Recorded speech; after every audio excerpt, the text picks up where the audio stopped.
તો આપણી મનુષ્યના જીવનની યાત્રા જે છે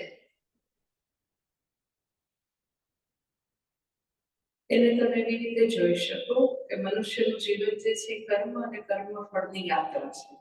છેલ્લે સુધી સંભળાય છે ને? જયેશભાઈ, હે ને? આપણે બધા સવારે ઉઠીએ ત્યારથી રાત સુધી સતત કર્મમાં રત હોઈએ છીએ. તમે કોઈને બી પૂછો તો સમય છે, તો ભાગ્યે જ કોઈ વ્યક્તિ તમને એમ કહેશે સમય છે. બધા લોકો કન્ટિન્યુઅસ જાગે ત્યારથી કંઈક ને કંઈક કર્મ કરે છે. ભગવદ ગીતામાં એવું કે નહીં કશ્ચિત ક્ષણમપી જાતું તિષ્ઠતિ અકર્મ. હંમેશા લોકો કર્મમાં રત હોય છે. શા માટે રત હોય? તો કે કર્મફળ જોઈએ છે. આપણે ગુજરાતીમાં કહે કે લાલો લાખ વગર લોટે નહીં. કર્મ કરે છે કારણ કે કર્મફળ જોઈએ છે. સો કર્મફળની આકાંક્ષાથી મનુષ્ય સતત કર્મમાં રત હોય.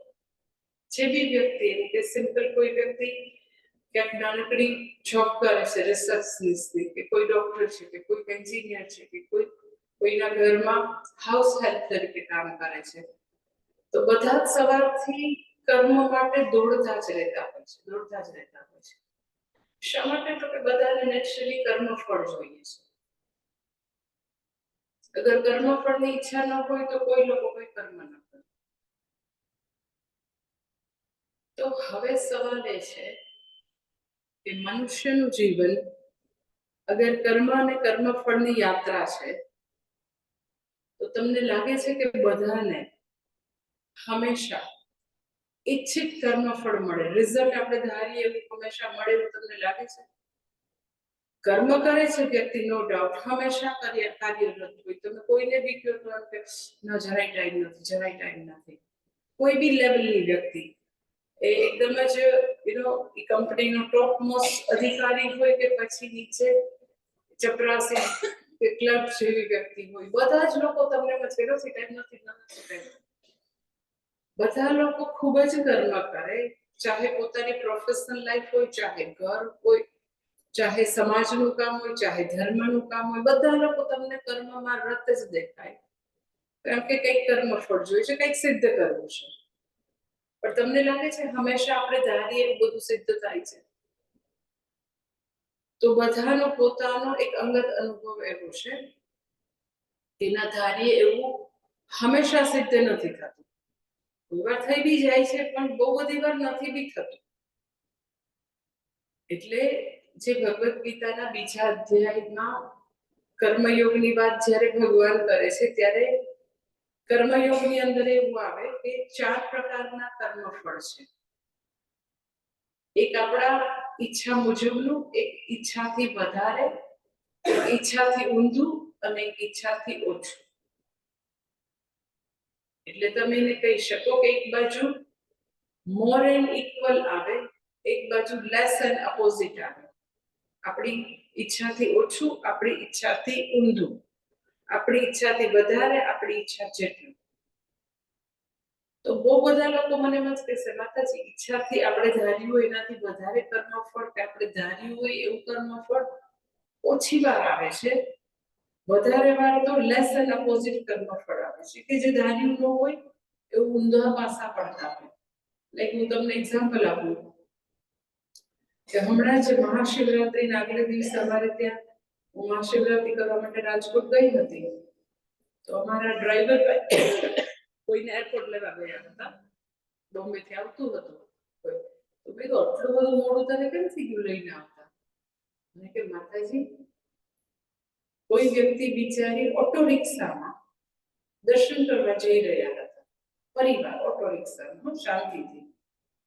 તો એની અપોઝિટ દિશામાંથી એક ટ્રક આવ્યો અને ઓટો રિક્ષામાં 5 વ્યક્તિ બિચારા દર્શન કરવા જતા હતા. 5 ને એને મારી નાખ્યા. એની ઉપર ટ્રક ચડી ગયો ઓટો રિક્ષા.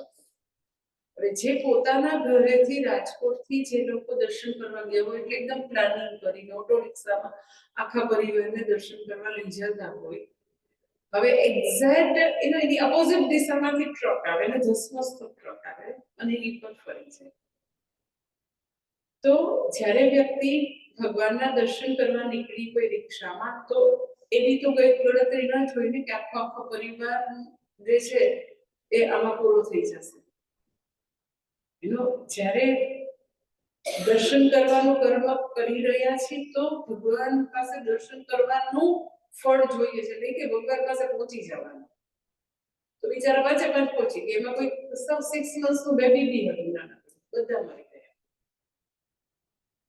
એટલે એવા તમે તમારી આસપાસ કેટલાય લોકો જોયા. હમણાં જ મેં એવી 2 વ્યક્તિ જોયો અમારા રાજકોટમાં જ કે બંનેને એમ એવું હતું કે આખી લાઈફ ખૂબ ગવર્મેન્ટમાં સરસ જોબ કરી હોય એઝ એ સુપ્રિન્ટેન્ડિંગ એન્જિનિયર, એકદમ ટોપ અધિકારી તરીકે, કે હા પછી કે 55 58 પછી જ્યારે નિવૃત્ત થશું તો પછી આ કરીશું એમ કે એક તો ભાઈ મને કહેતા હતા કે મને બહુ એવી ઈચ્છા છે કે હું એક એસયુવી લઈને મારા મા બાપને શ્રવણની જેમ બધી યાત્રા કરાવીશ. એકદમ પહેલેથી કહેતા હતા કે મને જરા કે થોડું મારું જોબમાંથી નિવૃત્ત થાય તો એ લોકોને બધા જ યાત્રાના સ્થાનના એસયુવી લઈને સરસ દર્શન કરાવીશ. તો મારી નજરમાં એવી 2 નહીં 3 વ્યક્તિ છે, 3 કેન્સર વાળા.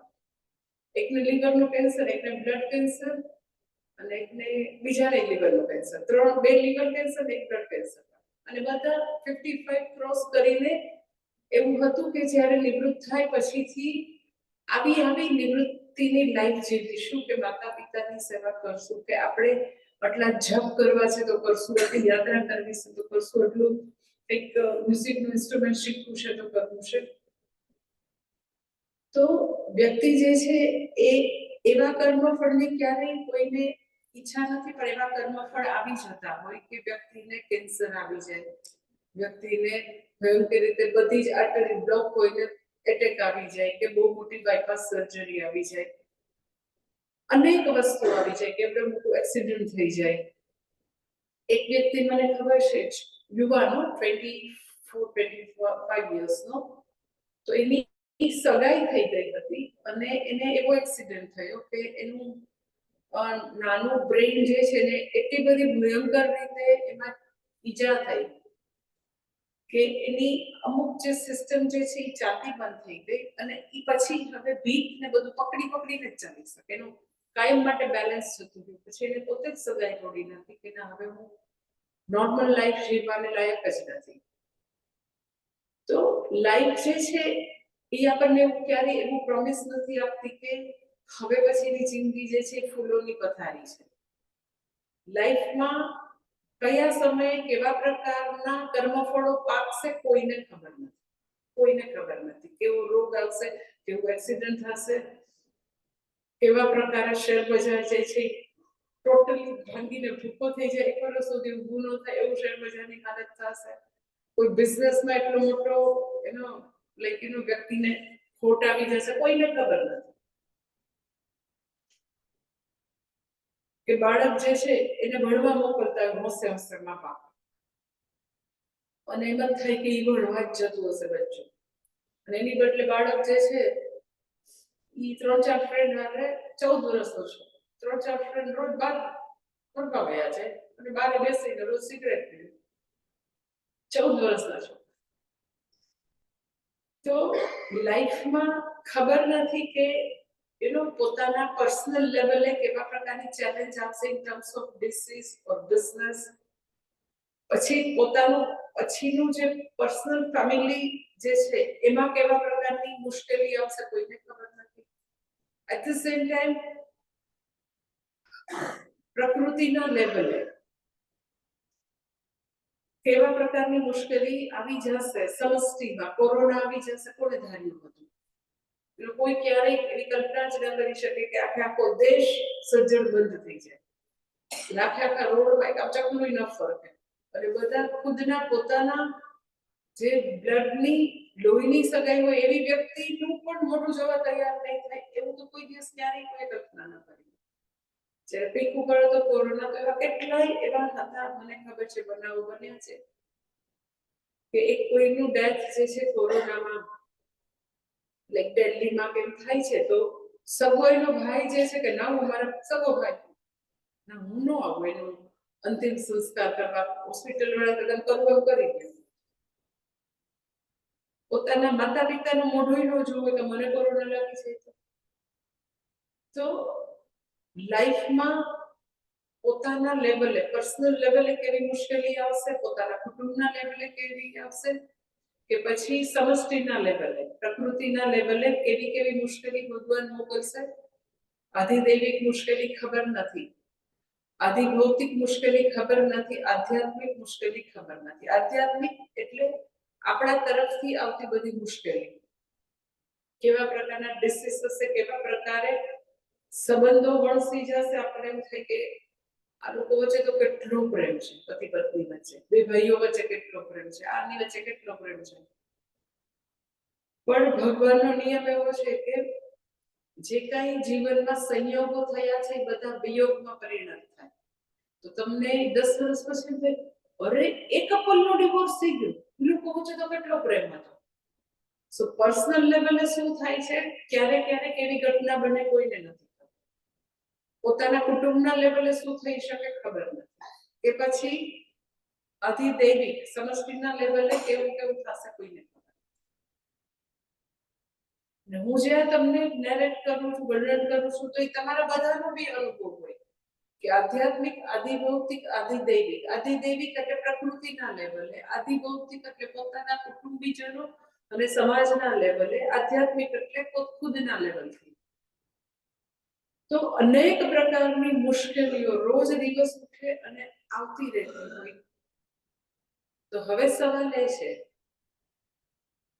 કે એ બધી મુશ્કેલીઓની સામે આપણે નિસ્સહાયતા અનુભવવી, લાચારી અનુભવવી, નિરાશ થઈને બેસી જવું, કે પછી કંઈક કરવું.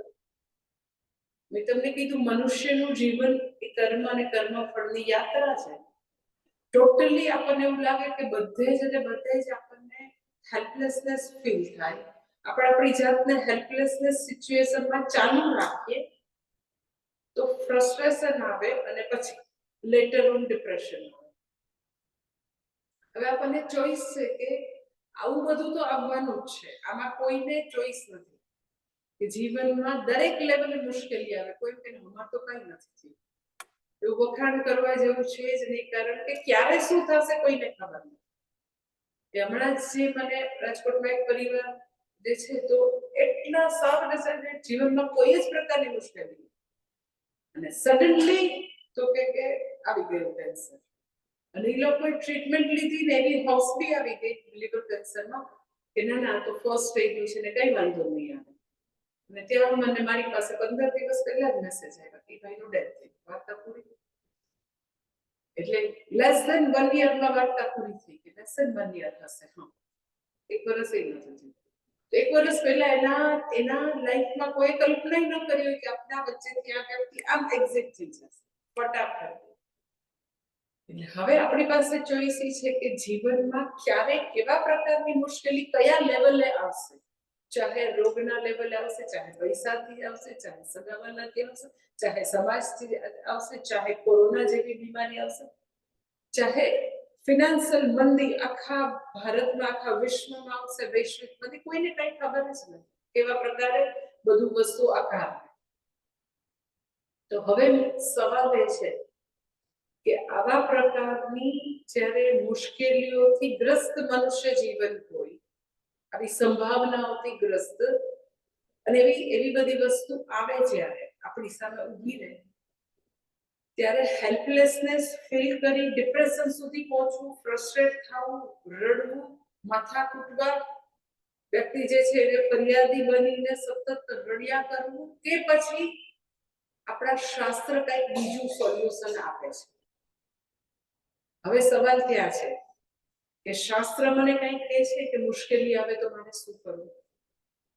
તો હા, આપણા શાસ્ત્ર એવું કહે છે કે જ્યારે જીવનમાં મુશ્કેલી આવે, તકલીફો આવે, તો નિરાશ થઈને, લાચાર થઈને, હેલ્પલેસ થઈને બેસી જવાની બદલે ખૂબ જ પોતાની જાતને શા માટે મને જ આવી મુશ્કેલી આવે એવું કરવાની બદલે, જેને ઇંગ્લિશમાં કહીએ તો when you feel helplessness, that time seek help.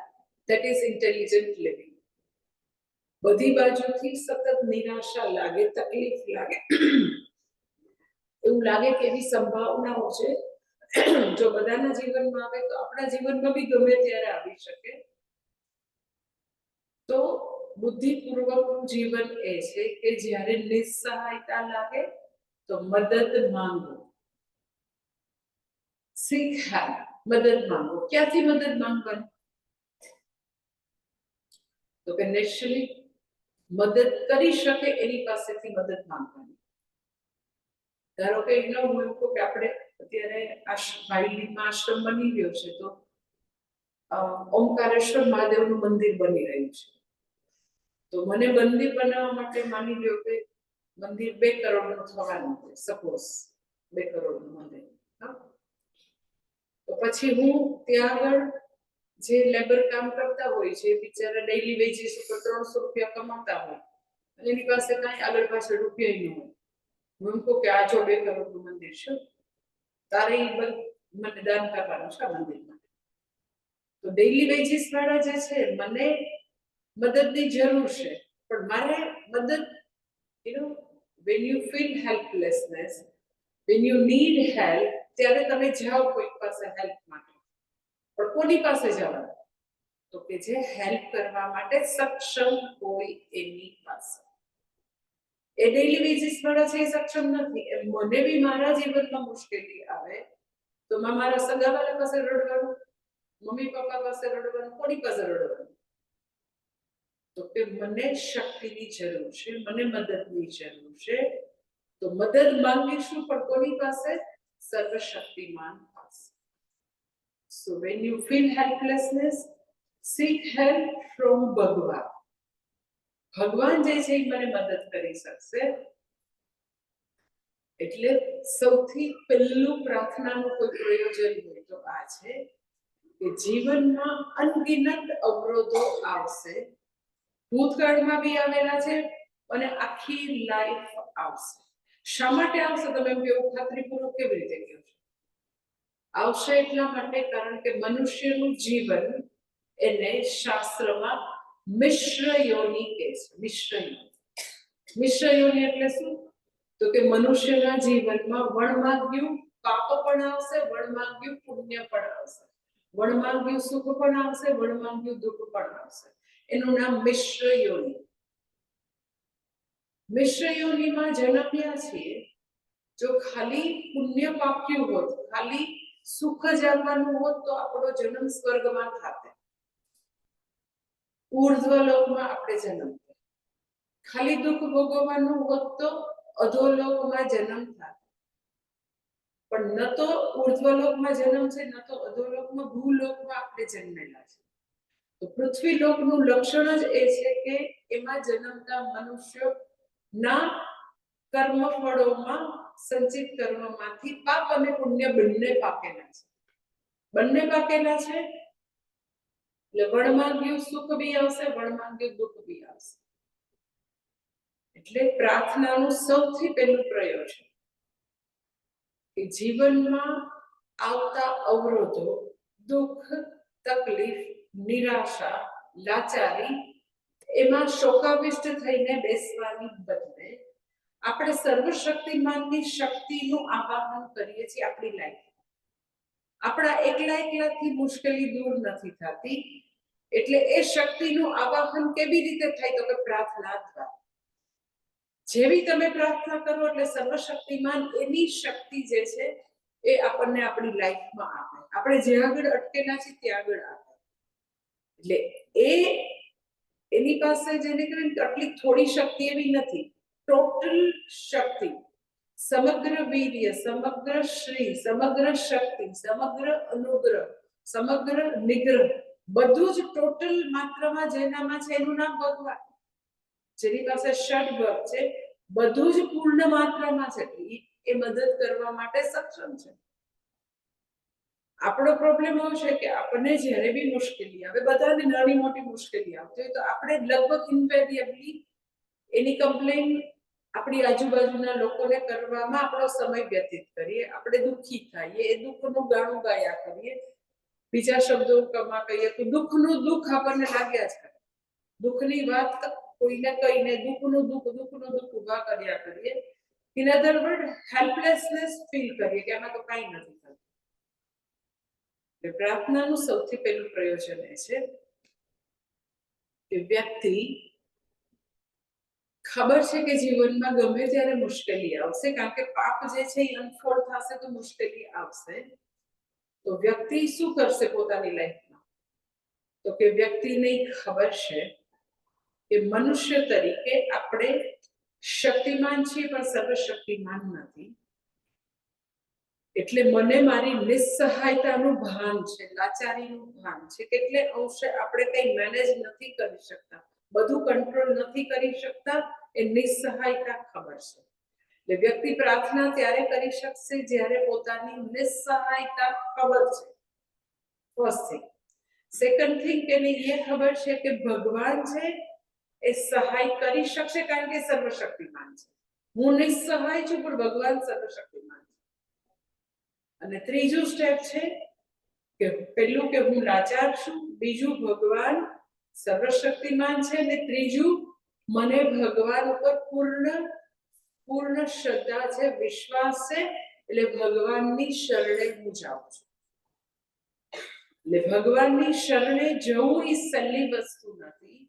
ભગવાનને સરેન્ડર, ટોટલ શરણાગત એ જ થઈ શકશે જેને પોતાની મર્યાદાનું ભાન છે અને ભગવાનની મહાનતાનું ભાન છે.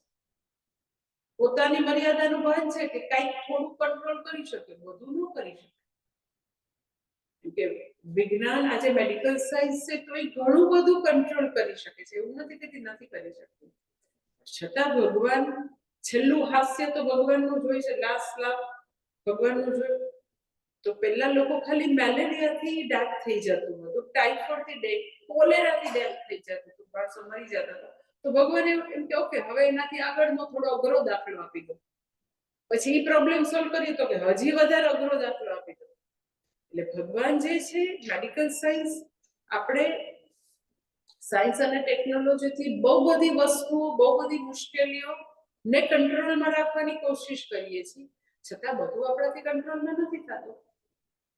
એટલે ભગવાનને શરણે ત્યારે અવાય જ્યારે વ્યક્તિને પોતાની નિસ્સહાયતા, પોતાની મર્યાદાનું ભાન છે કે હું થોડું કંટ્રોલમાં કરી શકું, બધું નથી થતું.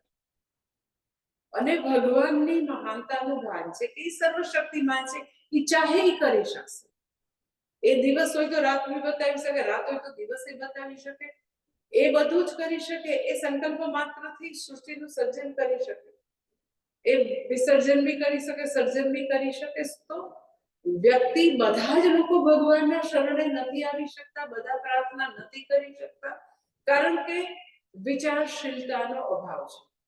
એટલે પ્રાર્થના કરી શકવી એ વિચારશીલતાનું સૂચન છે કે હા, બહુ બધા એરિયા છે આપણાથી કઈ નહીં થાય. એટલે ઇટ ઇઝ બેટર કે ભગવાનની સર્વશક્તિનું આવાહન મારી લાઈફમાં કરું. એટલે પહેલો કોઈ મુદ્દો હોય પ્રાર્થના કરવા માટેનો મારી પાસે, તો આ મુદ્દો છે કે મને મારી નિસ્સહાયતા, મર્યાદા ખબર છે. ઈશ્વર બધું કરી શકે એની ઉપર પૂર્ણ ભરોસો છે, માટે ઈશ્વરને શરણે જઈ અને આપણે એની શક્તિને આપણી લાઈફમાં લાવવાની કોશિશ કરીએ છીએ. એનું કોઈ જ્વલંત ઉદાહરણ આપણી પાસે હોય તો અર્જુન છે. તમને મહાભારતની જે વાર્તા જે છે એ ખબર છે કે પાંડવો અને કૌરવો બંનેને જ્યારે એવી ખબર પડે છે કે યુદ્ધ તો થશે જ. ક્યારે એવી ખબર પડે છે તો કે મહાભારતમાં તમને ખ્યાલ છે કે યુદ્ધ રોકવાના પૂરતા પ્રયત્નો ભગવાને કરેલા છે, પાંડવોએ કરેલા છે યુદ્ધ રોકવાના. કેવી રીતે પ્રયત્ન કર્યા હતા તો કે ભગવાન કર્ણને પહેલા સમજાવે છે, પછી ભગવાન બ્રાહ્મણોને મોકલે છે, વિદ્વાનોની પેનલને મોકલે છે. કોને સમજાવવા તો કે દુષ્ટ બુદ્ધિ દુર્યોધનને સમજાવવા. અને બહુ બધું જુદી જુદી રીતે બધા પંડિતો એને સમજાવે છે, બધા બુદ્ધિમાન લોકો, કે ભાઈ યુદ્ધમાં ક્યારેય કોઈનો વિજય થતો નથી. લાગે વિજય થાય છે પણ ખરેખર બંને સેનાઓમાં માત્ર ને માત્ર તો કે નાશ જ છે. કોઈનો વિજય હોતો નથી, સંહાર સિવાય એમાં કોઈ પરિણામ હોતું નથી. પણ અર્જુન દુર્યોધન માનતો નથી, એટલે છેલ્લે અર્જુન અને યુધિષ્ઠિર, સહદેવ, નકુલ એ ચારના કહેવાથી. ભીમે નહોતું કીધું, ભીમે કીધું કે યુદ્ધ તો થશે. ભીમ સૌથી પ્રેક્ટિકલ વ્યક્તિ હતી પાંચે પાંચ પાંડવોમાં. એટલે ભીમ કહે છે કે યુદ્ધ તો થશે જ, ભગવાન તમે પ્રયત્ન મૂકી દો, આ દુર્બુદ્ધિ માણસ એ નહીં માને. પણ ઓલા ચારેય જણ છે એને ખૂબ જ ભગવાનને આગ્રહ કર્યો કે ભગવાન હવે છેલ્લી એક વાર તમે જાઓ અને તમે યુદ્ધ રોકવાનો પ્રયત્ન કરો. તે ભગવાન જાય છે. એ તમને આખો પ્રસંગ મહાભારતનો ખબર હશે કે દુર્યોધનની દૃષ્ટતા કેવી છે કે એને ભગવાનને બંદી બનાવવાની કોશિશ કરી. ભગવાન તો ખૂબ સુંદર પ્રસ્તાવ લઈને ગયા હતા, કારણ કે આ લોકોએ ચારે એવો પ્રસ્તાવ આપ્યો હતો ભીમ સિવાય. ભગવાન તમે 5 ગામ આપે તો પણ સંધિ કરી લેજો, 5 ખોરડા આપે તો બી સંધિ કરી લેજો, 5 રૂમનું મકાન આપે તો બી સંધિ કરી લેજો, પણ યુદ્ધ નથી કરવું. એટલે દુર્યોધનનું જે જાણીતું વાક્ય છે એ ત્યારે બોલાયેલું છે કે સોયની અણી નીચે રે એટલી જમીન પણ તને જોઈતી હોય તો તમે કહી દો એટલે ભગવાનને કહે છે યુદ્ધ કરીને લઈ જાય, નહીં આપું. એટલે ભગવાન પછી પાછા આવે છે અને પછી થી બધાને ખબર પડી જાય છે ભગવાન દ્વારિકા જાય છે. આ લોકો યુદ્ધ મીન્સ કે બધા પાંડવો જે છે એ વખતે ઉપલબ્ધ દેશમાં રહેતા હોય છે, દુર્યોધન જે છે તો હસ્તિનાપુર છે. અને હવે ખબર પડી જાય છે યુદ્ધ થશે જ, એટલે મહાભારતનો એ જે પર્વ છે એનું નામ ઉદ્યોગ પર્વ છે. ઉદ્યોગ એટલે પ્રયત્ન, ખૂબ જ બે પાર્ટીએ પ્રયત્ન કર્યો હોય. ઉદ્યોગ પર્વમાં આ આખી કથા આવે છે કે જ્યારે એવું ખબર પડે છે યુદ્ધ થશે, એટલે યુદ્ધ થવાનું એટલે શું થાય કે બંને પાર્ટી જે છે પાંડવ અને કૌરવ બંને પોતાના બલાબલનો બરાબર વિચાર કરી દે. એટલે બધા રાજાઓને એવું કહેણ મોકલે કે તમે કોના પક્ષમાં. એમ કરતા કરતા દુર્યોધનના પક્ષમાં તો ઘણા બધા રાજાઓ જોડાય છે, પાંડવોના પક્ષમાં બી અમુક જોડાય છે. અને પછીથી અલ્ટિમેટલી અર્જુન અને દુર્યોધન બેયને થાય છે કે હવે દ્વારકા આપ્યું છે એ લોકો કોના પક્ષમાં છે. ભગવાન છે એટલે એમને તો ન કઈ કોઈને મોકલા, એટલે બંને નક્કી કરે છે પોતપોતાની રીતે. પેલા ઉપલબ્ધ દેશમાં, પેલા હસ્તિનાપુરમાં કે ભગવાન શું સહાય કરશે. બધા જ આખા ભારત વર્ષના બધા રાજાઓને સહાય માટે કહે છે, ભગવાનને બી કહે છે, પણ પોતે ખુદ જાય છે. અર્જુન બી જાય છે, દુર્યોધન બી જાય છે. બને છે એવું એક જ અકસ્માત એવું બને છે કે એક જ દિવસે લગભગ એક જ સમયે બંને દ્વારિકા પહોંચે છે. પહેલા થોડોક સમય પહેલા તો કે દુર્યોધન પહોંચે છે પેલેસમાં, અને પછી થોડી 5-10 મિનિટમાં જ અર્જુન પહોંચે છે. બને છે એવું કે જ્યારે દુર્યોધન મહેલમાં પહોંચે છે, પૂછે છે ભગવાન શું કરે છે, તો કે ભગવાન શયન ખંડમાં છે, શયન કરે છે. પણ એકદમ એ અંગત સગા છે એટલે એને શયન ખંડમાં જવા દે છે. દુર્યોધનમાં કોઈ પણ પ્રકારનું વિનય, વિવેક, આચાર વિચાર કાંઈ તો છે નહીં. એટલે ભગવાન જ્યાં શયન કરતા હોય છે દ્વારિકામાં, એમના શયન ખંડમાં, તો ભગવાનના માથા પાસે ભગવાનનું જે સિંહાસન છે એના માથા પાસે બાજુમાં હતું, તો દુર્યોધન જે છે આમ ચડીને બેસી જાય છે, પગ ઉપર પગ ચડાવીને ભગવાનના સિંહાસન. અને થોડી જ વાર 5-10 મિનિટમાં એ જ સમયે તો કે આપણે અર્જુન બી આવે છે દુર્યોધન આવ્યા પછી. પણ એ ખૂબ જ નમ્ર વ્યક્તિ છે, વિવેકવાળી વ્યક્તિ છે, સંસ્કારી વ્યક્તિ છે.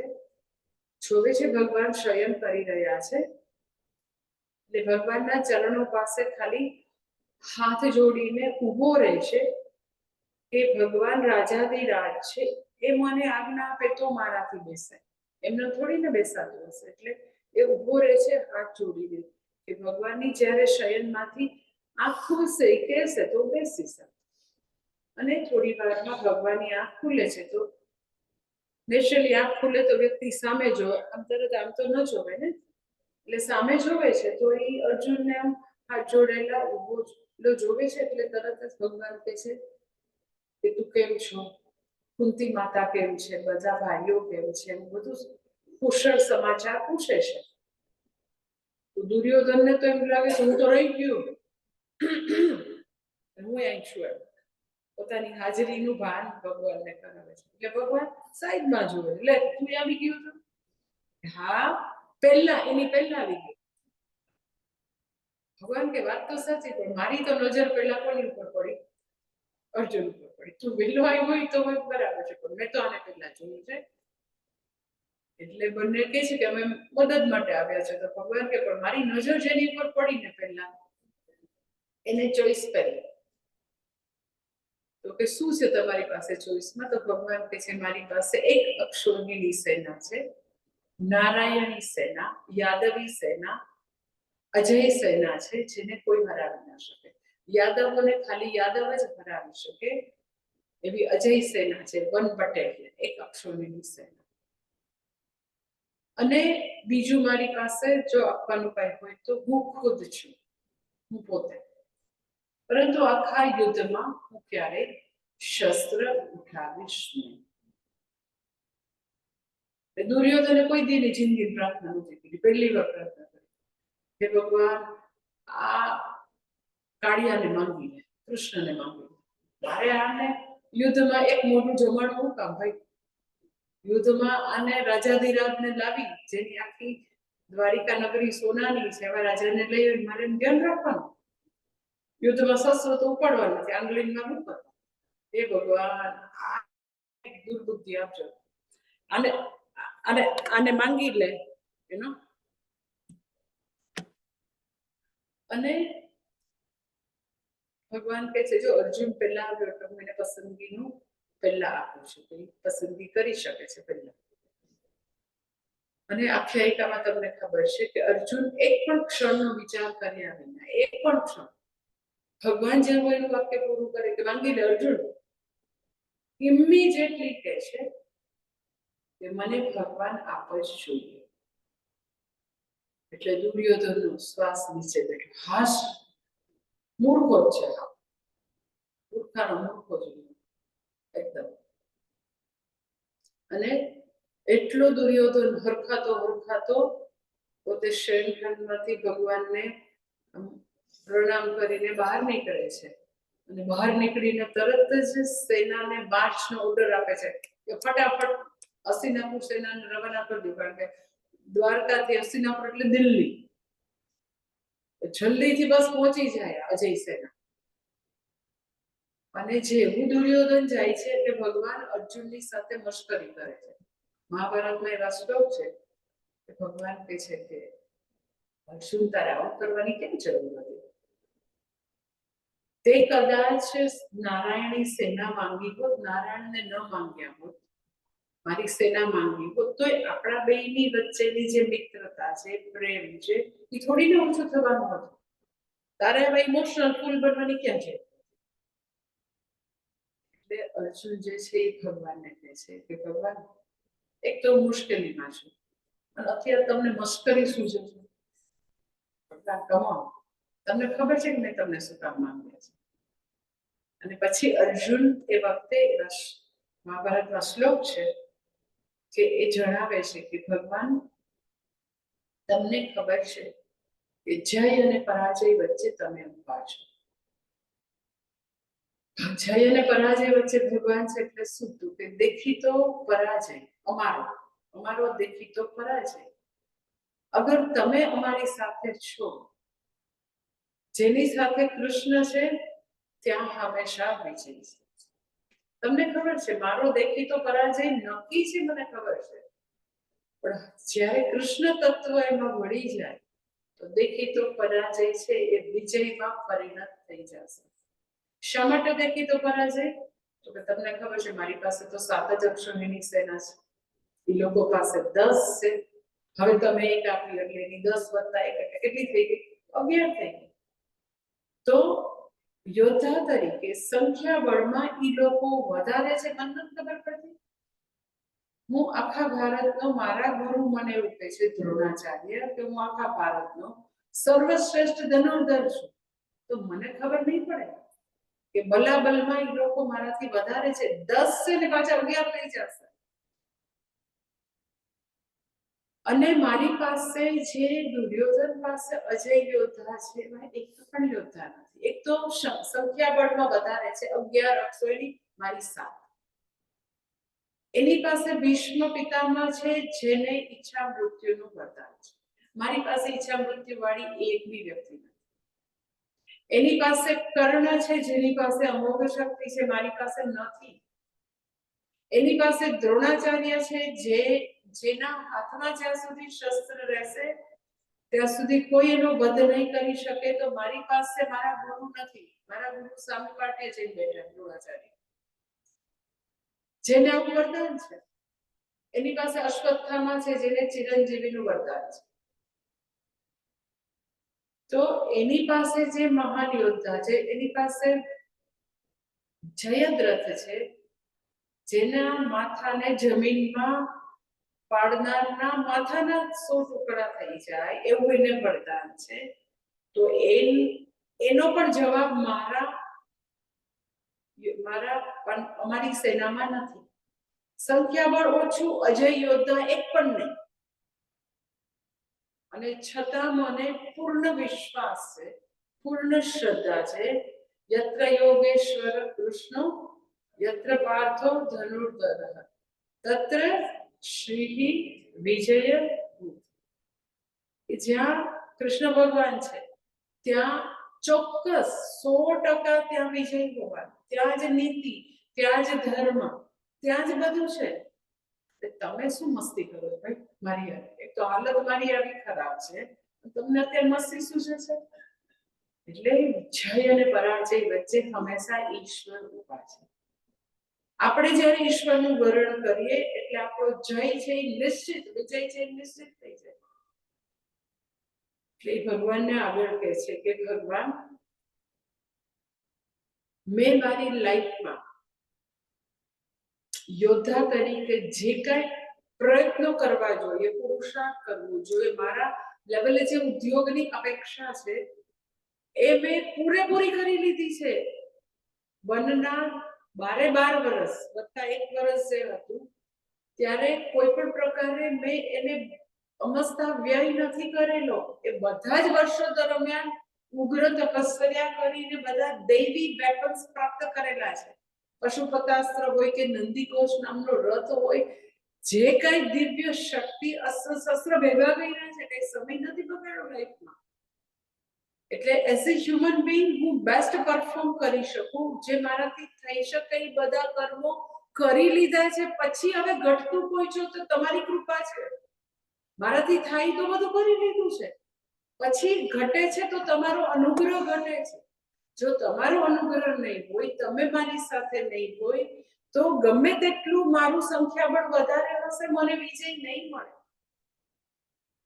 એટલે જે લોકો જીવનમાં એવું માનતા હોય કે અમે બહુ પ્રયત્ન કરીએ છીએ, મને એવા લોકો આઈ ટેલ યુ કેટલી વાર એવું કહી છે, માતાજી અમે તો કર્મમાં માનીએ. એટલે શું, જે લોકો પ્રાર્થના કરે છે એ લોકો કર્મમાં નથી માનતા, એ લોકો કર્મ નથી કરતા. Work is worship. કોણ ના પાડે છે? તમે કામ કરો, બેસ્ટ રીતે કરો. ઇટ ડઝન્ટ મીન કે તમારે પ્રેયરની અપેક્ષા નથી. મને કેટલા, એક મારે રાજકોટમાં જ એક ભાઈ હતા એટલે એટલું જ બિચારાનું ડેથ થઈ ગયું. તો હું તમને લગભગ 15 years પહેલાની વાત કરું છું. તો એને હું જેટલી વાર કહું ને કે તમને જનોઈ આપ્યું છે ને તો વધારે નહીં, પણ એટલીસ્ટ એક માળા છે, ખાલી 15 જ મિનિટ થાય. 24 અક્ષરનો મંત્ર, ગાયત્રી મંત્ર, અને ખાલી 15 મિનિટ થાય. નહીં તો મા બાપે જનોઈ આપી છે. અને ગાયત્રી જે છે એ 4 વેદની અંતર્ગત છે. 4 તમે ગાયત્રી કરો એટલે તમે 4 વેદ પારાયણ કરી કહેવાય. કીધું પ્લીઝ વધારે ને એક માળા કરો. તો મને એવું ભાષણ આપે 15 વર્ષ પહેલા, મને યાદ છે. જો માતાજી, હું છે ને હોસ્પિટલમાં, સિવિલ હોસ્પિટલમાં ગરીબ દર્દીઓની સેવા કરું છું. એ સૌથી મોટી પૂજા છે. મારે કોઈ પૂજાની જરૂર જ નથી. અને ઇનફેક્ટ હી વોઝ ડુઈંગ, હું ના નથી પાડતી, એ કરતો જ હતો. એ કે મેં મારું પ્રાઇવેટ એટલે નથી કર્યું, કારણ કે હું ગરીબ દર્દીઓને સરકારે એટલા બધા સરસ MRI ને એક્સરે ને કેટલા સરસ મશીન આપ્યા હોય, પણ એ બધું ધૂળ ખાય ને લોકો કામ કરે. પણ હું ત્યાં જાઉં, હું સિવિલમાં છું, તો એ બધી જ ગરીબોની યોજનાથી માંડીને એને MRI મશીન બધું સરસ હું એને કરું છું. એટલે મારે કઈ પ્રાર્થના કરવાની જરૂર નથી. લોકો એવું માનતા હોય કે અમે તો ક્લીન લાઈફ જીવીએ છીએ, અમે અમારી ડ્યુટી બજાવીએ છીએ, અમે અમારું કર્મ બરાબર કરીએ છીએ, અમારે પ્રાર્થનાની જરૂર નથી. અને મને આવી રીતે ભાષણ આપે, અમે કર્મમાં માનીએ છીએ, અમે પ્રાર્થનામાં માનતા. એટલે એ કેના જેવું છે, કોઈ એવું મને કે ને કે હું કર્મમાં માનીએ છીએ, પ્રાર્થનામાં નથી માનતા, એના જેવું છે કે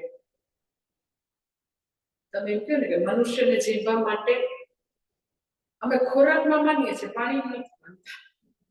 ખોરાકમાં માનીએ છીએ, હવામાં, ઓક્સિજનમાં નથી. તો તમે મને શું જવાબ? માતાજી, ખોરાક બી જોઈએ, પાણી બી જોઈએ, ઓક્સિજન બી જોઈએ. કોઈ ચોઈસનો વિષય થોડી ના છે, આઈધરનો થોડી ના હોય. પાણી જોઈએ કે શરીરમાં કેટલા બધા ટકા, 80% તો પાણી છે. તો એક સેલને પાણી ન આપો તો ડિહાઇડ્રેટ થાય, માણસ મરી જાય. તો એમાં ચોઈસ છે. પણ તો that is what I am telling to, કે કર્મ અને પ્રાર્થના એ બે કોઈ ચોઈસનો વિષય છે. કર્મનું પ્રયોજન જુદું છે, પ્રાર્થનાનું પ્રયોજન જુદું છે. અર્જુને પોતાની સમગ્ર લાઈફ જે છે એમાં અતિશય કર્મ કરેલું છે. અતિશય કેવી રીતે બેસ્ટ ધનુર્ધર બન્યો હોય.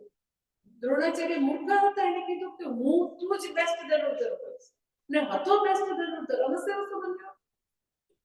બધા જ સ્ટુડન્ટ ઊંઘી જાય તો એકલો એકલો અંધારામાં તીરની પ્રેક્ટિસ કરતો એક જ વ્યક્તિ એવી હતી મહાભારતમાં કે જે શબ્દવેધી બાણ મોકલી શકતો. રામાયણમાં દશરથ રાજા, અને અહીંયા મહાભારતમાં તો કે એકલો અર્જુન કે અંધારામાં પોતાનું લક્ષ્ય વેધી શકતો. તો બધા ઊંઘે ત્યારે આખું કામ કરતો હતો.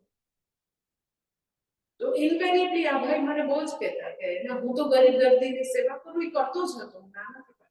પછી કે બા પ્રાર્થના જરૂર. પછી બન્યું એવું અમુક વર્ષો પછી, વિધિન લાઈક 2-3 years પછી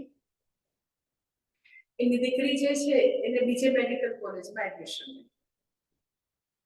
ભયંકર રેગિંગ માટે અતિશય કુખ્યાત છે મેડિકલ, બીજે મેડિકલ કોલેજ કુખ્યાત. અને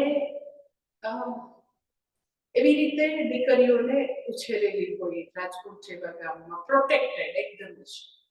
એટલે ત્યાં ગુંડાગર્દી થતી હોય ને તો કોઈ ઝેલી ન શકે. એટલે અતિશય બ્રિલિયન્ટ સ્ટુડન્ટ જે છે કે મારે ભણવું નથી, કારણ કે રેગિંગ થાય છે.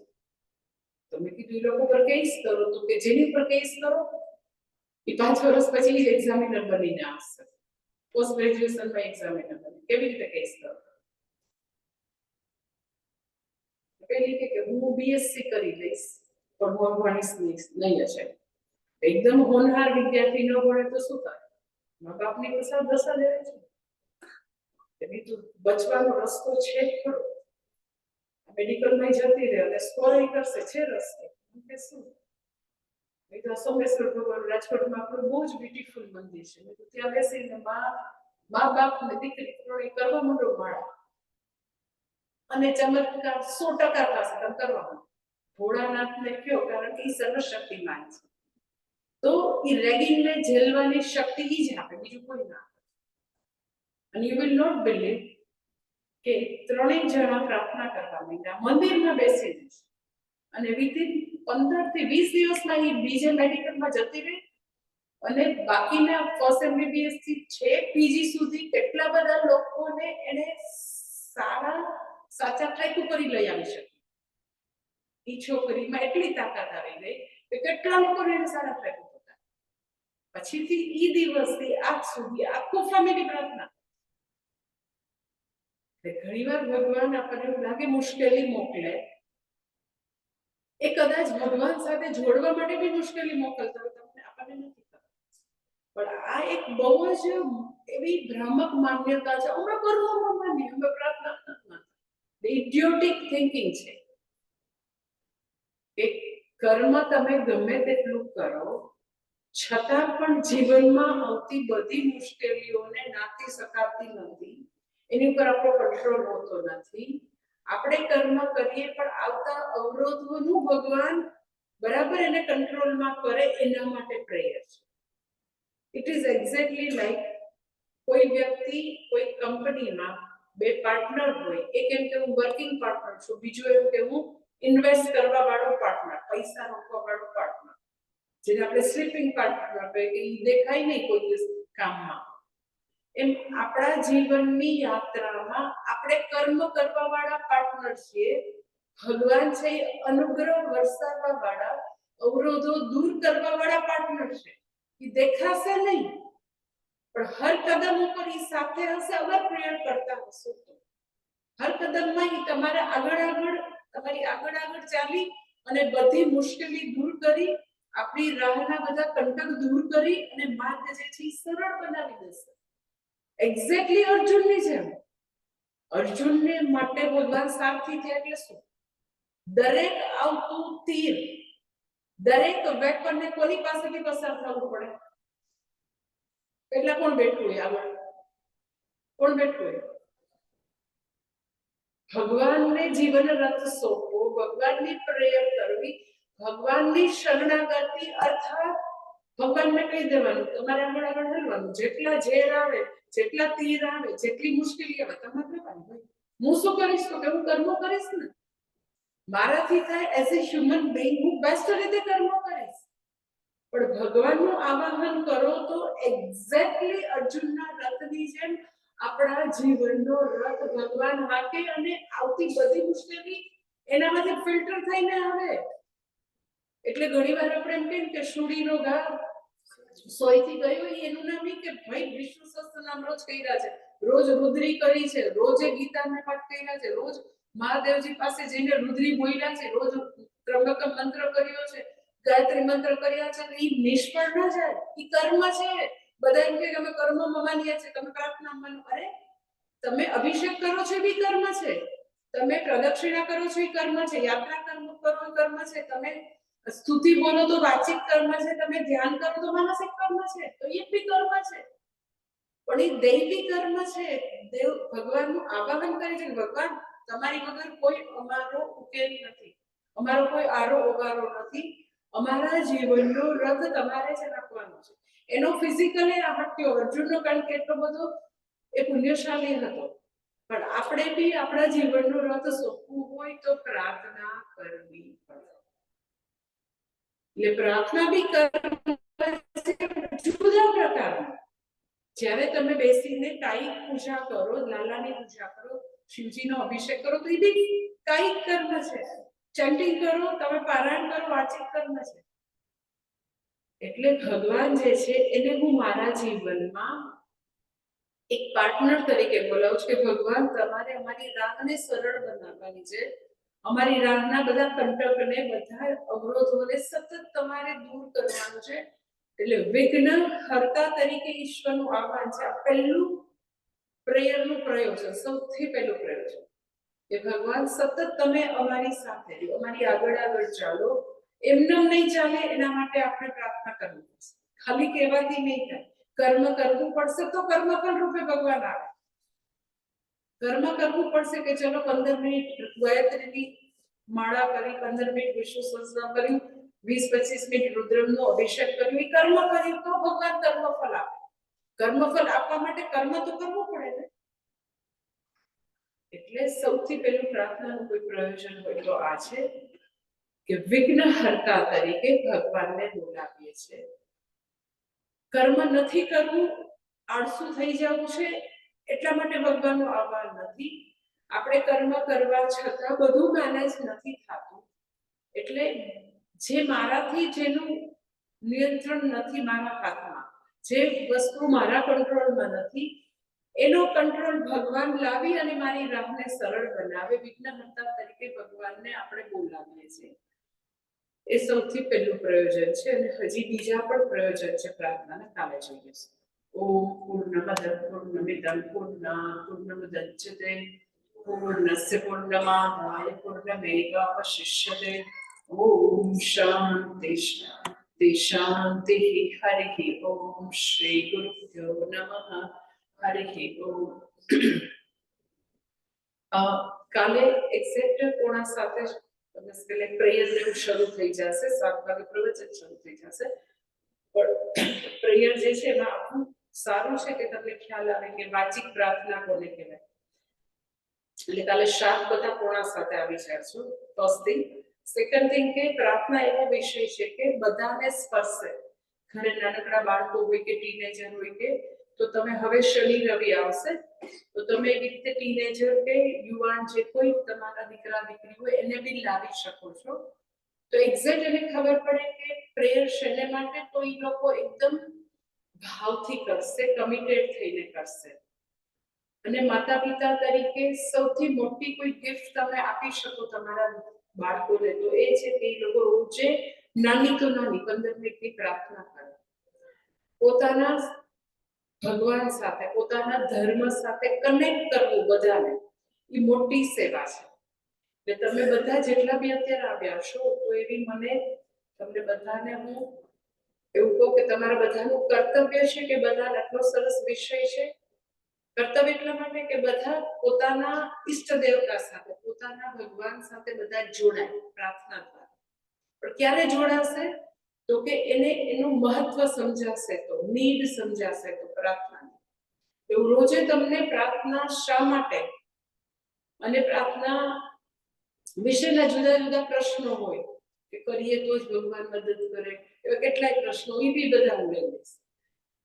અને જે પ્રાર્થના વિશેના કન્ફ્યુઝન હોય પોપ્યુલર એવા એ બી હું લઈશ. એટલે તમે એવું બધાને હું કહું છું કે તમે બધાને કહેજો તમારી આસપાસ, તમારા ફ્રેન્ડ સર્કલમાં, તમારા બાળકોને.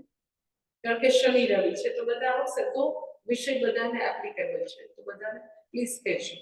હરિઓમ.